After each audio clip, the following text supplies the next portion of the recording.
కొల్లగొట్టింది స్మృతి Mandanna. Of course స్మృతి మందాన కొంచెం ఆవిడ batting శైలిని చూసి ఎంతోమంది ఫ్యాన్స్ అయ్యారు.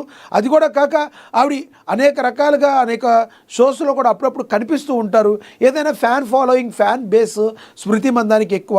మరి స్మృతి మందానకి మ్యారేజ్ సెటిల్ అయిందనే వార్తలు వచ్చాయి, కానీ మ్యారేజ్ దగ్గర దాకా వెళ్ళి ఆ మ్యారేజ్ అయితే ఆగిపోయింది. దీని గురించి నన్ను ఎవరు కూడా ఏమీ అడగొద్దు, ఇప్పుడు నా కాన్సన్ట్రేషన్ మొత్తం కూడా నేను ఓన్లీ క్రికెట్ మీదే పెడుతున్నాను, దయచేసి దీన్ని ఇక్కడితో వదిలేయండి అని చెప్పారు.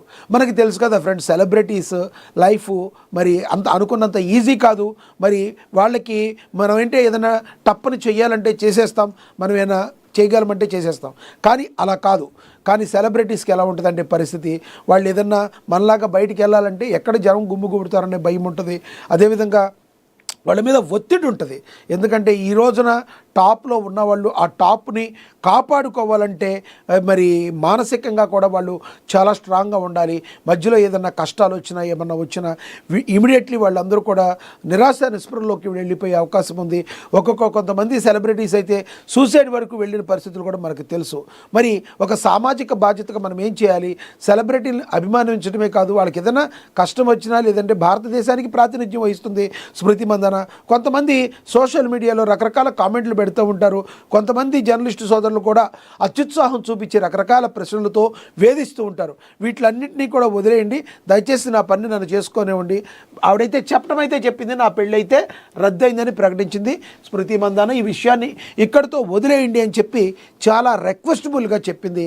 కాబట్టి ఇక్కడితో వదిలేయాలని మరి అందరం కూడా కోరుకుందాం. మరి మిగతా జర్నలిస్టు సోదరులు కానీ కొంతమంది సోషల్ మీడియా వాళ్ళు కానీ ఎవరు కూడా ఆవిడని ఇబ్బంది పెట్టకుండా ఆవిడ ఆట మీద కాన్సన్ట్రేషన్ చేస్తే స్మృతి మందాన మరిన్ని విజయాలు సాధించి మరి భారతదేశ కీర్తి ప్రతిష్టల్ని మరి భారతదేశం యొక్క జెండాను రెపరెపలాడించేందుకు దోహదపడుతుంది. కాబట్టి మనం స్మృతి మందాన విషయంలో ఈ రకంగా ఉండాలని మనం అనుకోవచ్చు. ఇక కేసీఆర్, కేటీఆర్లు ఎందుకు జైల్లో వేయడం లేదు మండిపడ్డ బీజేపీ ఎంపీ ధర్మపురి అరవింద్. మరి లోపల పేజీల్లో ఏముందో ఆయన ఏమన్నారో లోపలికి వెళ్ళాక చదువుదాం ఇది దీని గురించి. ఇక వందే మాత్రం 150 నేడు 10 గంటల పాటు పార్లమెంట్లో ప్రత్యేక చర్చ ప్రారంభించనున్నారు ప్రధాని నరేంద్ర మోడీ.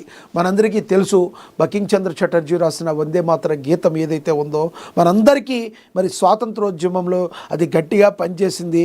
మరి ఒక లాఠీ దెబ్బ మన మీద పడినా కూడా ఆ రోజుల్లో స్వతంత్ర సమరయోధులు వందే మాతరం అని నినదించడంతోనే బ్రిటిష్ వాళ్ళ గుండెల్లో వాళ్ళ వణుకు పుట్టి మరి వాళ్ళ కబంధ హస్తాల్లో ఉన్న భారతదేశానికి స్వేచ్ఛా వాయువులు పీల్చుకునేందుకు ఈ వందే మాతర గీతం అనేది మరి వందే మాతరం అనే వర్డ్ కానీ వందే మాతరం గీతం కానీ మనకి ఎంతగానో మరి ఉపయోగపడింది. మనకు తెలుసు బంకిం చంద్ర చటర్జీ గారు రాసిన వందే మాతరం, వందే మాతరం వందే మాతరం సుజలాం సుఫలాం మలయజ శీతలాం వందే మాతరం, వందే మాతరం సుజలాం సుఫలాం మలయజ శీతలాం సస్యశ్యామలాం మాతరం వందే మాతరం శుభ్రజ్యోత్స్నా పులకితయామిని పుల్లకుసుమిత ద్రుమదళ శోభిని సుహాసిని సుమధుర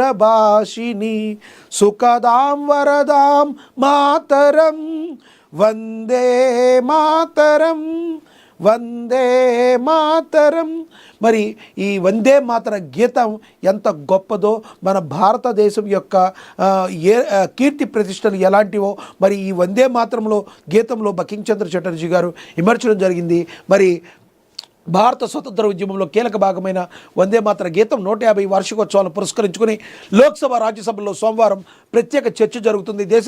ప్రజల్లో దేశభక్తిని రగిల్చే మహత్తర అస్త్రంగా అవతరించింది ఈ వందే మాతర గీతం. ఈ చర్చను మధ్యాహ్నం